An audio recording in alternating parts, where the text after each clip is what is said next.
ఈమె పెద్ద కోడలు, మేకప్ పిచ్చి చాలా ఎక్కువ పెద్ద కోడలికి. ఈమె రెండో కోడలు, అందం తక్కువ సోకులు ఎక్కువ.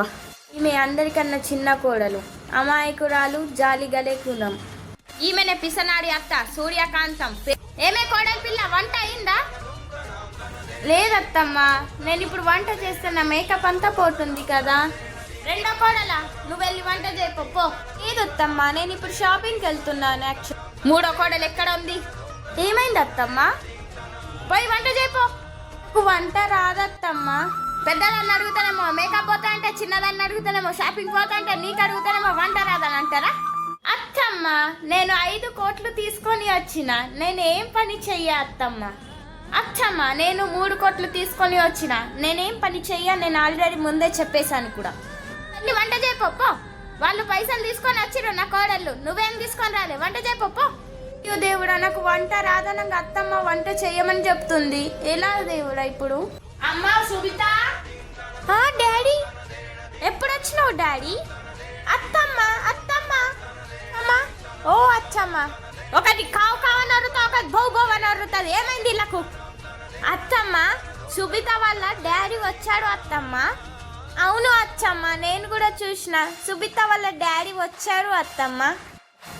అవునా, వాళ్ళ నాన్న వచ్చిండా? ఆగు, దీనికి పని చెప్తా. అమ్మా సుబిత, ఓ సుబిత ఇటురా అమ్మ ఒకసారి. ఏమైంది అత్తమ్మ, పిలిచారా? కొద్దిగా నా నెత్తి వద్దు, నాకు నెత్తి నొప్పి లేస్తుంది, రా.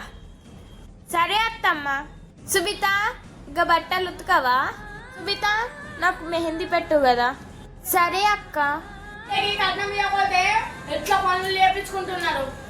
కట్నం పని ఇచ్చుంటే మంచిగా ఉండు, నా దగ్గర అప్పటికి పైసలు లేవు. అమ్మ సుబిత, నేను పోయేస్తున్నా. డాడీ, భోజనం చేసి వెళ్ళొచ్చు కదా. తిరువనంగానే ఎలా నిలబడ్డాడు చూడు. రూపాయి కట్నం ఇయ్యలేదు కానీ కమ్మగా తినడానికి వచ్చాడు. అత్తమ్మ, మా నాన్నకు అన్నం తిననీయకుండా పంపిస్తావా? చూడు ఇప్పుడు నేనేం చేస్తాను. పిసనాడి అత్త, మా నాన్నకు అన్నం తిననీయకుండా పంపిస్తావా? చూడు ఇప్పుడు మీ అన్నం కూడలల్లో ఇప్పుడు ఈ బల్లి నేసిస్తా. అత్తమ్మ, నా ప్లేట్లో బల్లి వచ్చింది. ఇప్పుడు ఇంతగానో అన్నం నేను పడేయాలా? ఏం కాదు, తిను. పోసి పిసనాడి మొకబ్దానా, బల్లి పడ్డ అన్నం తినమంటవేందే? సుబిత, ఓ సుబిత. అత్తమ్మ. పోయి వంట చేయపో.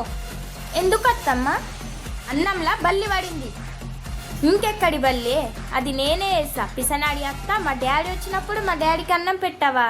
చూడు, ఏం వంట చెయ్యాలి అత్తమ్మ? చిటికెడు నూనె వేసి టమాటా చెయ్యు. టమాటాలు లేవు అత్తమ్మ. 4 పప్పు గింజలు వేసి ముద్దపప్పు చేయపో. పిసనాడి మొకబ్దాన, చిటికెడు నూనెతోని టమాటా చేయమంటది, 4 ఇత్తులతోని పప్పు ముద్దపప్పు చేయమని అంటది. ఎలా అత్తాయి అవే నువ్వు మాకు? అత్తమ్మ, కూరగాయలు ఏమి లేవు అత్తమ్మ. పోయి కొంచెం పెరుగు తాలింపు వేసి అన్నం తీసుకొని రాపో. అందరు ఈరోజు అదే తింటారు. పిసనాడి మొకబ్ది కోట్లు కోట్లు పైసలు తీసుకున్నాయి కానీ ఎప్పుడు చూడు ఇవే పెట్టుకుంటుంటది. చి, అవును అక్క, ఎప్పుడు చూడు ఇవే పెడుతుంది. మా ఇంటికాడన్న మంచిగా డైలీ చికెన్ తింటుండే, ఇక్కడ చూడు పెరుగు తాలింపు అవి ఇవి చేసిస్తుంది. ఈ పెరుగన్నం ఎవరు తింటారు? నేనైతే షాపింగ్ చేసి అక్కడే తింటా. అత్తమ్మ, నా బర్త్డే ఉంది కదా, నేను షాపింగ్కి వెళ్తున్నా. అత్తమ్మ, నాకు ఒక 50,000 ఇయ్యు. కోమాల పోయినంత పని అయింది. 50,000 ఎవరికైనా మిత్తికి ఇస్తే నెలకు 5,000 వస్తాయి. ఇన్ని పిసనాడితనం తగిలేయ్యా. 50,000 చీర తెచ్చుకుంటా అంటే 500ది తెచ్చుకో అంటది. దీని నోట్లో చింతపండు వెయ్యా, అదన్న సప్పరించుకుంటా కూర్చుంటుంది. ఆ నీళ్ళన్న సేవ్ అవుతాయి మంచిగా. దీనికి అడిగే బదులు మా మమ్మీకి అడిగినా మంచిగా. మమ్మీ మమ్మీ, నాకు ఒక 50,000 కావాలి మమ్మీ, నా బర్త్డే షాపింగ్కి. పిసనాడి మొకబ్ది అట్లనే చేస్తుంది రా నాని. నేనైతే నీకు ఒక 50,000 ఇస్తున్నా, నువ్వేం బాధపడకురా. సరే మమ్మీ, ఇకనే మనీ తీసుకో. ఈ ఫ్రెండ్ ఇక్కడేం చేస్తుంది? ఆగు చూద్దాం. అమ్మ నా కోడలా, 50,000 తెచ్చుకున్నావా? కోడలా, ఏం చేస్తున్నావు? అగో మా అత్తమ్మ చూసేసింది. ఎక్కడ పెట్టాలి ఎక్కడ పెట్టాలి? ఓ కోడలా, అక్కడ 500 పడేసి ఉన్నాయి చూడు. ఎక్కడ అత్తమ్మ, ఎక్కడ ఉంది?